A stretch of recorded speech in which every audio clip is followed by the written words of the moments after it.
Hello viewers, हम कक्षा 9वीं की प्रश्न बैंक के प्रश्नोत्तर कर रहे हैं। प्रश्न बैंक जो कि आपकी इस वर्ष आई है और लोक शिक्षण संचालनालय की तरफ से जारी हुई है आपके एग्ज़ाम की तैयारी के लिए। यह प्रश्न बैंक, तो इसके सारे क्वेश्चन इंपॉर्टेंट है और हमें यह सारे कर लेने चाहिए। तो इन्हीं की तैयारी अब हम कर रहे हैं। हम वार्षिक परीक्षा की तैयारी शुरू कर रहे हैं। प्रश्न बैंक की तैयारी से शुरुआत कर रहे हैं। हम प्रश्न बैंक के सारे प्रश्नों को करेंगे। तो इसके जो इकाई 1 है उसके हमने रिक्त स्थान, जोड़ी और सही विकल्प हमने कर लिए थे। इसका चौथा वाला प्रश्न बचा था और यहाँ से हम शुरू करते हैं। तो इसी प्रकार के और वीडियो देखने के लिए, बाकी विषयों की प्रश्न बैंक के लिए और वार्षिक परीक्षा की तैयारी के लिए चैनल को सब्सक्राइब कीजिए। तो शुरू करते हैं। प्रश्न नंबर जो चौथा था, एक वाक्य में उत्तर लिखिए। ठीक है, एक वाक्य में उत्तर लिखिए। तो इसमें पहला प्रश्न है, सूरदास ने किसकी बाल लीलाओं का वर्णन किया है? सूरदास ने किसकी बाल लीलाओं का वर्णन किया? तो सूरदास ने कृष्ण की बाल लीलाओं का वर्णन किया है। ठीक है, कृष्ण की बाल लीलाओं का वर्णन किया है। इसके बाद दूसरा है, भक्ति काल की राम भक्ति शाखा के प्रमुख कवि कौन है? भक्ति काल की राम भक्ति शाखा के प्रमुख कवि कौन है? तो राम भक्ति शाखा के सबसे प्रमुख कवि है तुलसीदास। इनके प्रमुख कवि है तुलसीदास।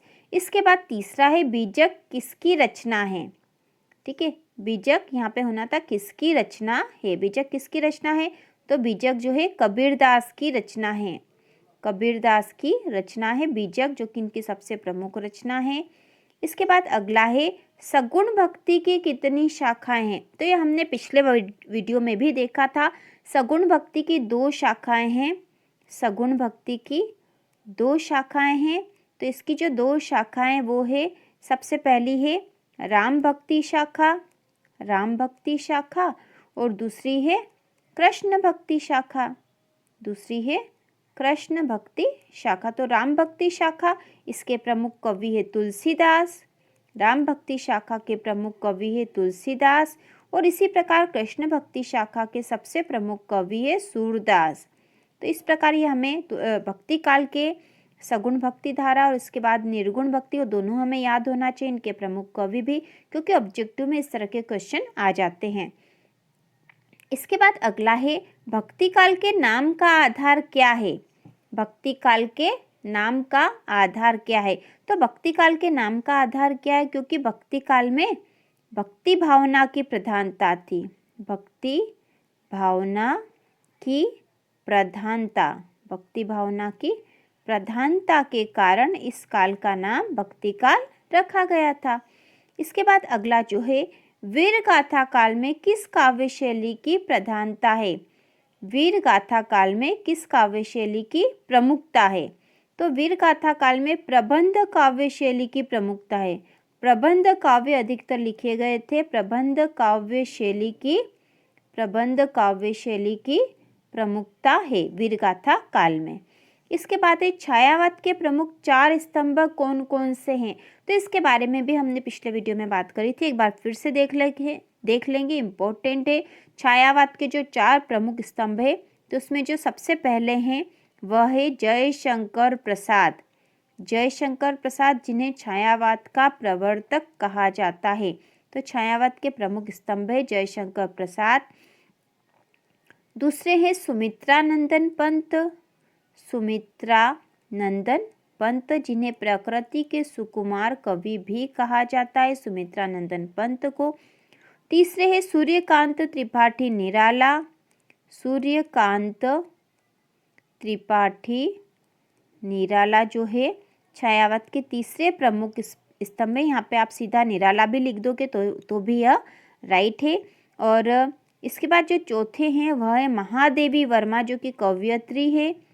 महादेवी वर्मा, और महादेवी वर्मा को आधुनिक युग की मीरा भी कहा जाता है। महादेवी वर्मा को आधुनिक युग की मीरा भी कहा जाता है। तो हमें पता होना चाहिए। छायावाद के प्रवर्तक है जयशंकर प्रसाद, यह भी हमें पता होना चाहिए। इसके बाद अगला है, प्रलय सृजन रचना किस कवि की है? तो प्रलय और सृजन जो रचना है किस कवि की है? तो यह रचना है सुमित्रानंदन पंत की। सुमित्रानंदन पंत की रचना है प्रलय और सृजन। इसके बाद अगला है वह तोड़ती पत्थर कविता किस कवि की है। वह तोड़ती पत्थर कविता किस कवि की है, तो यह रचना जो है सूर्यकांत त्रिपाठी की है। सूर्यकांत त्रिपाठी निराला की रचना है यह। सूर्यकांत त्रिपाठी निराला की यह रचना है। इसके बाद अगला जो 10वां प्रश्न है, नई कविता की कोई एक विशेषता लिखिए। तो नई कविता की एक विशेषता है शिल्पगत नवीनता। ठीक है, नई कविता की विशेषता है शिल्पगत नवीनता। ठीक है, ये नई कविता की विशेषता है। या फिर हम लिख सकते हैं बौद्धिकता। बौद्धिकता भी नई कविता की विशेषता है, बौद्धिकता। ठीक है, तो इस प्रकार ये सारे एक वाक्य वाले प्रश्न हो चुके हैं। अब हम आगे देखते हैं। तो आगे जो प्रश्न नंबर जो 11 भी है इसमें, तो 11 क्या है देख लेंगे हम। कबीरदास जीवन के अंतिम दिनों में कहाँ चले गए थे। कबीरदास जीवन के अंतिम दिनों में कहाँ चले गए थे, तो कबीरदास गए थे मगहर। मगहर जहाँ उनकी मृत्यु भी हो गई थी फिर, तो मगहर जो है जीवन के अंतिम समय में रहे थे वो। इसके बाद अगला, ज्ञान की तुलना किससे की गई है। ज्ञान की तुलना किससे की गई है, तो ज्ञान की तुलना आंधी से की गई है। यह आपके काव्य खंड से लिया गया है। इसके बाद अगला है, मुरली मुरलीधर तथा अधरान अधरा में कौन सा अलंकार है। मुरली मुरलीधर तथा अधरान अधरा में कौन सा अलंकार है, तो यहाँ पे है यमक अलंकार। ठीक है, यमक अलंकार है, यहाँ पर यमक अलंकार है। इसके बाद अगला है, कवि रसखान किसके अनन्य भक्त है। तो रसखान जो थे वह कृष्ण के भक्त थे, कृष्ण के अनन्य भक्त थे वह, तो कृष्ण के भक्त है। इसके बाद अगला जो है, कोयल अपने गीतों के माध्यम से अंग्रेजी सरकार के विरुद्ध किसको बढ़ावा दे रही है। तो कोयल अपने गीतों के माध्यम से अंग्रेजी सरकार के विरुद्ध संघर्ष को बढ़ावा दे रही है। ठीक है, संघर्ष का संदेश जो दे रही है कोयल, तो संघर्ष को बढ़ावा दे रही है। अभी आपके काव्य खंड कैदी और कोकिला वाले जो कविता है उससे लिया गया, और कैदी और कोकिला कविता के कवि है माखनलाल चतुर्वेदी। इसके बाद जो अगला है प्रश्न नंबर 16, सुमित्रानंदन पंत ने किसके विचारों से प्रभावित होकर कॉलेज छोड़ दिया था। सुमित्रानंदन पंत ने किसके विचारों से प्रभावित होकर कॉलेज छोड़ दिया था, तो सुमित्रानंदन पंत ने महात्मा गांधी के विचारों से प्रभावित होकर कॉलेज छोड़ दिया था। इसके बाद अगला है, चांदी की सी उजली जाली में कौन सा अलंकार है। चांदी की सी उजली जाली में कौन सा अलंकार है, तो यहाँ उपमा अलंकार है। ठीक है, उपमा अलंकार है। इसके बाद अगला है, गांव में शहरी मेहमान की तरह सज धज कर कौन आया। गांव में शहरी मेहमान दामाद की तरह सज धज कर कौन आया, तो यहाँ पे आए थे मेघ। ठीक है, मेघ आए थे सज धज कर। इसके बाद अगला है, मेघ के आगमन की सूचना देने आगे आगे कौन प्रसन्नतापूर्वक चल रही है। तो मेघ के आगमन की सूचना देने आगे आगे हवा चल रही। ठीक है, हवा चल रही है। इसके बाद हम अगले प्रश्न देखेंगे सत्य और असत्य वाले। तो इसमें जो पहला है, मीराबाई आदिकाल की कवयित्री है, तो यह असत्य है। ठीक है, असत्य है, क्योंकि मीराबाई तो भक्ति काल की कवयित्री है, यह असत्य है। इसके बाद अगला जो है, जायसी सूफी काव्य परंपरा के कवि है, तो यह सत्य है, क्योंकि जायसी सूफी काव्य परंपरा के कवि हैं। इसके बाद अगला है, कामायनी के रचयिता तुलसीदास है, यह असत्य है। ठीक है, कामायनी के रचयिता जयशंकर प्रसाद है। जयशंकर प्रसाद की सबसे प्रमुख छायावादी रचना है कामायनी, जो कि एक महाकाव्य है। ठीक है, तो यह असत्य था, हम क्रॉस लगा देंगे, आपको सत्य असत्य ही लगाना है।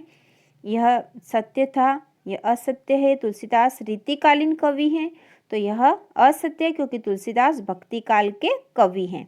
इसके बाद अगला है, राम भक्ति शाखा के प्रमुख कवि सूरदास है, तो यह भी असत्य है, क्योंकि राम भक्ति शाखा के प्रमुख कवि तुलसीदास है। इसके बाद अगला है, सूरसागर भक्ति काल की रचना है, सूरसागर भक्ति काल की रचना है, यह सत्य है। और सूरसागर जो है सूरदास की प्रमुख रचना है। इसके बाद अगला है, छायावाद में व्यक्तिवाद की प्रधानता नहीं है, तो यह असत्य है, क्योंकि इसमें व्यक्तिवाद की प्रधानता है। इसके बाद निराला की रचना कुकुरमुत्ता है, तो यह सत्य है क्योंकि निराला की रचना है कुकुरमुत्ता। इसके बाद अगला था नई कविता में खड़ी बोली में रचनाएं अधिक की गई है, तो यह भी सत्य है। इसके बाद हम आगे देख लेते हैं। अगला है मानसरोवर वास्तव में कैलाश पर स्थित एक पवित्र तालाब है, तो यह सत्य है। इसके बाद अगला है ईश्वर काबा कैलाश में मिल सकता है, तो यह असत्य है क्योंकि कबीरदास जी के काव्य के अनुसार ईश्वर तो काबा कैलाश में नहीं मिलता है, व्यक्ति के मन में है। इसके बाद अगला है काल ही कोऊ कितनो समुझे है में यमक अलंकार है, तो यह असत्य है, अनुप्रास अलंकार है यहाँ पर। इसके बाद अगला है मनुष्य रूप में जन्म लेने पर कवि ब्रज के गांव में बसना चाहता है, तो यह सत्य है। इसके बाद अगला है कवि ने कोयल को बावली कहकर संबोधित किया है, तो यह भी सत्य है। इसके बाद अगला है जेल में स्वतंत्रता सेनानियों से कार्य नहीं कराया जाता था, तो यह असत्य है क्योंकि वहाँ पे जेल में स्वतंत्रता सेनानियों से बहुत कार्य करवाया जाता था। जो 16 नंबर का है ग्रामश्री कविता में कवि ने नई अभिव्यंजना को स्थान दिया, तो यह सही है, सत्य है यह। इसके बाद अगला है ग्रामश्री कविता में कवि के अनुसार अमृत पक गए परंतु मीठे नहीं, तो यह असत्य है क्योंकि अमृत मीठे थे। इसके बाद अगला है पानी परात भर के रूपक अलंकार है, तो क्योंकि इतना सा ही लिखा है पानी परात भर के, तो इसमें रूपक अलंकार नहीं है, यहाँ पे अनुप्रास अलंकार है, तो यह असत्य होगा। इसके बाद हम आगे देख लेते हैं। निम्नलिखित प्रश्नों के उत्तर 30-30 शब्दों में लिखिए। तो यहाँ पे 30 शब्दों में जो उत्तर लिखने हैं, इन प्रश्नों को हम कॉपी में करेंगे बाद में, ठीक है। ये जो सारे प्रश्न हैं इनको हम कॉपी में करने वाले हैं, कॉपी में करेंगे, इन प्रश्नों के उत्तर लिख के बताएंगे आपको समझा के, ताकि एग्जाम में यदि आते हैं तो आप अच्छे से कर सको। और इसके साथ ही ये जो प्रश्न हैं ये आपके आगे की क्लासों में भी काम आने वाले हैं, ठीक है। ये प्रश्न आगे भी आते हैं, भक्ति काल से संबंधित आपके कक्षा 12वीं 11वीं और 10वीं में भी आ सकते हैं। तो इन प्रश्नों को हम लिख के करने वाले हैं। इसके बाद हम आगे देखेंगे, ये सारे जो 30-30 शब्दों में आंसर लिखने वाले हैं, लिखने वाले प्रश्न हम बाद में करेंगे। इसके बाद यहाँ पर दे रखा है काव्यांशों का संदर्भ प्रसंग सहित भावार्थ लिखिए, तो इन प्रश्नों को भी हम कॉपी में करेंगे क्योंकि यहाँ पर लिखना अभी संभव नहीं है, कॉपी में करने वाले हैं, इनको कॉपी में करेंगे ताकि आपको अच्छे से समझ में आ जाए। इसके बाद हम आगे देखते हैं आगे क्या दे रखा है। तो आगे जो इकाई 2 दे रखी है, इकाई 2, ठीक है, इसमें काव्य की परिभाषा। इकाई 2 में जो जो टॉपिक दे रखे हैं वो काव्य की परिभाषा एवं भेद, रस की परिभाषा, प्रकार और उदाहरण, छंद में है दोहा, सवैया, मुक्त छंद, चौपाई, और अलंकार में अनुप्रास, उपमा, रूपक, उत्प्रेक्षा और मानवीकरण। तो ये पूरा जो भाग दे रखा है। तो यहाँ शुरू करते हैं, इकाई 2 देख लेंगे अब। तो शुरू करते हैं, सही विकल्प चुनकर लिखिए, ठीक है। सही विकल्प चुनकर लिखिए से शुरू करेंगे हम। इम्पोर्टेंट क्वेश्चन है, हमें इन्हें देख लेना चाहिए। ये आपके प्रश्न बैंक है और इससे प्रश्न आ सकते हैं, हमें सारे प्रश्न करना है, ठीक है। तो शुरुआत में पहला प्रश्न है, जहाँ एक शब्द बार बार आए किंतु उसका अर्थ हर बार अलग अलग हो वहाँ अलंकार होता है। तो वहाँ कौन सा अलंकार होता है? यमक, अनुप्रास, श्लेष या रूपक। तो यहाँ उत्तर आएगा यमक अलंकार। एक शब्द बार बार आ रहा लेकिन हर बार उसका अर्थ अलग है, तो यमक अलंकार होगा। इसके बाद अगला है, पितर पात सरिस मन डोला में कौन सा अलंकार है? तो पितर पात सरिस मन डोला में है उपमा अलंकार, ठीक है, उपमा अलंकार है यहाँ पर। इसके बाद अगला है, जहाँ एक ही शब्द के एक से अधिक अर्थ होते हैं वहाँ होता है, तो वहाँ होता है श्लेष अलंकार, ठीक है, श्लेष अलंकार होगा वहाँ पर। इसके बाद अगला है, काव्य की शोभा बढ़ाने वाले तत्वों को कहते हैं। तो काव्य की शोभा बढ़ाने वाले तत्वों को कहते हैं अलंकार। इसके बाद अगला है, चारु चंद्र की चंचल किरणें में कौन सा अलंकार है? तो चारु चंद्र की चंचल किरणें में है अनुप्रास अलंकार, ठीक है, अनुप्रास अलंकार है। इसके बाद अगला है, काव्य के भेद माने गए हैं। तो काव्य के भेद माने गए हैं 2, ठीक है, काव्य के 2 भेद होते हैं। इसके बाद अगला हम देखेंगे, प्रबंध काव्य के प्रकार होते हैं। तो प्रबंध काव्य के कितने प्रकार होते हैं? प्रबंध काव्य के प्रकार होते हैं 3, ठीक है। जैसे काव्य है, काव्य के 2 भेद होते हैं, अभी हमने देखा काव्य के 2 भेद हैं, ठीक है। तो पहला है प्रबंध काव्य, प्रबंध काव्य, और दूसरा होगा मुक्तक काव्य। ये 2 भेद हो गए काव्य के, ये 2 भेद है, ठीक है। इसके बाद यहाँ पे पूछा है कि प्रबंध काव्य के प्रकार होते हैं, तो जो प्रबंध काव्य है इसके प्रकार या भेद होंगे महाकाव्य, ठीक है, महाकाव्य, दूसरा है खंड काव्य, खंड काव्य, और तीसरा जो होता है, 3 भेद होते हैं, तो तीसरा जो है महाकाव्य पहला हो गया। तो अभी हमने देखा था ये प्रबंध काव्य जो है, प्रबंध काव्य के जो भेद है महाकाव्य, ठीक है, महाकाव्य, दूसरा है खंड काव्य, खंड काव्य, और तीसरा है आख्यानक गीति, ठीक है, आख्यानक गीति। कहीं कहीं पे इसे काव्य के भेद में ही मान लिया जाता है और कहीं पर यहाँ पर माना जाता है, ठीक है, या फिर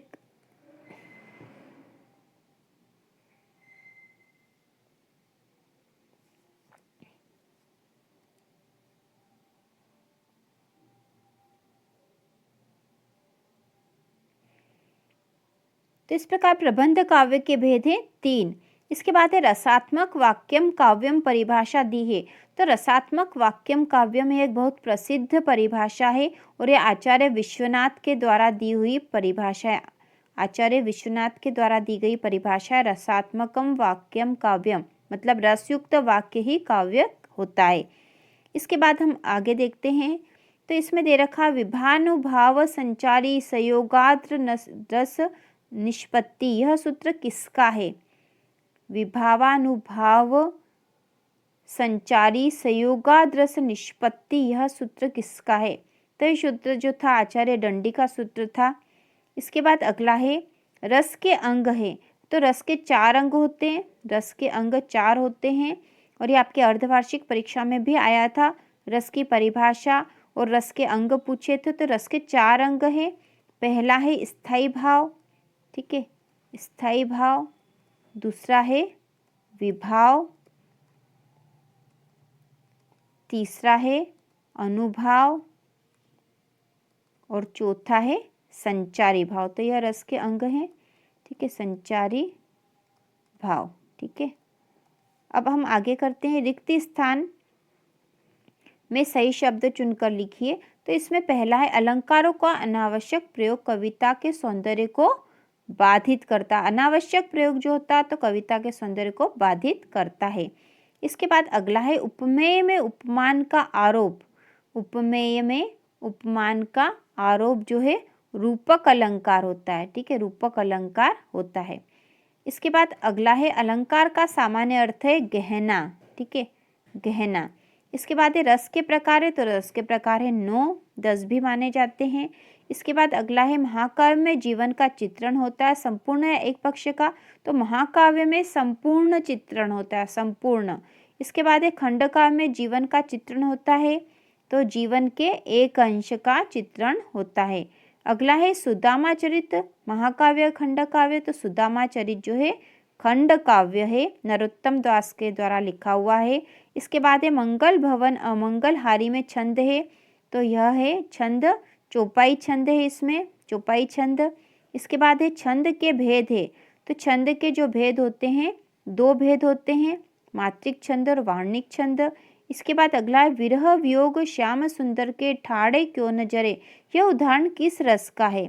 किस रस का उदाहरण है यह? विरह वियोग श्याम सुंदर के ठाड़े क्यों न जरे। तो यह वियोग रस का उदाहरण है। इसके बाद अगला है घृणा को उत्पन्न करने वाले दृश्यों का वर्णन होने पर रस होता है। तो घृणा को उत्पन्न करने वाले दृश्यों का वर्णन जहाँ होता है वहाँ विभत्स रस होता है। इसके बाद अगला है जहाँ काव्य सौंदर्य का आधार शब्द होता है वहाँ होता है शब्दालंकार। इसके बाद अगला है रामचरितमानस है। तो रामचरितमानस सबसे प्रसिद्ध महाकाव्य है, इसके रचयिता है तुलसीदास। इसके बाद अगला है मात्रिक छंद में की गणना की जाती है। तो मात्रिक छंद में मात्राओं की गणना की जाती है। इसके बाद अगला है रंगमंच पर अभिनय देखकर आनंदानुभूति काव्य की होती है, दृश्य श्रव्य काव्य की।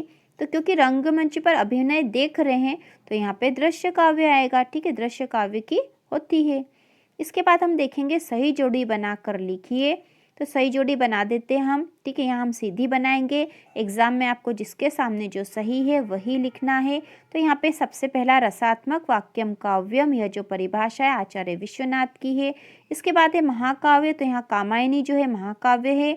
छायावाद का काव्य है यह और इसके रचयिता है जयशंकर प्रसाद। इसके बाद है पंचवटी, पंचवटी खंड काव्य है, मैथिली शरण गुप्त के द्वारा लिखा हुआ है। इसके बाद अगला है मुक्त काव्य, तो मुक्त काव्य में पूर्वापर संबंध से मुक्त। इसके बाद अगला है दोहा, तो दोहा एक मात्रिक छंद होता है।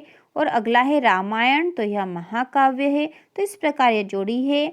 इसके बाद अगला जो देख लेंगे हम, अगली जोड़ी भी देख लेंगे, तो यह है काव्य की शोभा बढ़ाने वाले तत्व। तो काव्य की शोभा बढ़ाने वाले तत्व होते अलंकार। श्लेष का अर्थ है, ठीक है, दूसरा है श्लेष का अर्थ है, तो श्लेष का अर्थ होता है चिपका हुआ। इसके बाद अगला छंद के प्रकार, छंद के दो प्रकार होते हैं, मात्रिक छंद और वार्णिक छंद। इसके बाद अगला जो चौथा है अलंकार शब्द का सामान्य अर्थ है, तो अलंकार शब्द का सामान्य अर्थ होता है आभूषण। इसके बाद अगला जो है वार्णिक छंद, वार्णिक छंद में वर्णों की गणना की जाती है। और छठा है छंद से बंधी रचना कहलाती, तो छंद से बंधी रचना कहलाती है काव्य। एग्जाम में आपको जिसके सामने जो सही वही लिखना है, इस तरह से लाइनें नहीं मिलानी है। ठीक है, इसके बाद अगला है गणों के रूप होते हैं, तो गणों के रूप होते हैं, तो इसमें आ जाएंगे 8। छंद के प्रकार है, छंद के दो प्रकार है, अभी हमने देखा था। 3 वर्णों के समूह को कहते हैं, 3 वर्णों के समूह को कहेंगे गण। इसके बाद है महाकाव्य के कम से कम, तो महाकाव्य में कम से कम 8 सर्ग होते हैं। कविता का बाह्य रूप, तो कविता का बाह्य रूप है अभिव्यक्ति। ठीक है, कविता का बाह्य रूप है अभिव्यक्ति। और श्रव्य काव्य के भेद है, श्रव्य काव्य के भेद है दृश्य काव्य और श्रव्य काव्य, दृश्य काव्य और मुक्त काव्य, जबकि यहाँ केवल काव्य के भेद आना चाहिए था। ठीक है, केवल काव्य के भेद होने चाहिए थे। काव्य के भेद है प्रबंध काव्य और मुक्त काव्य। ठीक है, ये यहाँ गलत दे रखा, काव्य के भेद है प्रबंध काव्य और मुक्त काव्य। तो इस प्रकार हमने यहाँ जोड़ी तक के प्रश्न कर लिए हैं। अब अगले वीडियो में हम आगे के प्रश्न करेंगे। तो इसी प्रकार के और वीडियो देखने के लिए, बाकी विषयों के प्रश्न बैंक से आपकी वार्षिक परीक्षा की तैयारी के लिए चैनल को सब्सक्राइब कीजिए।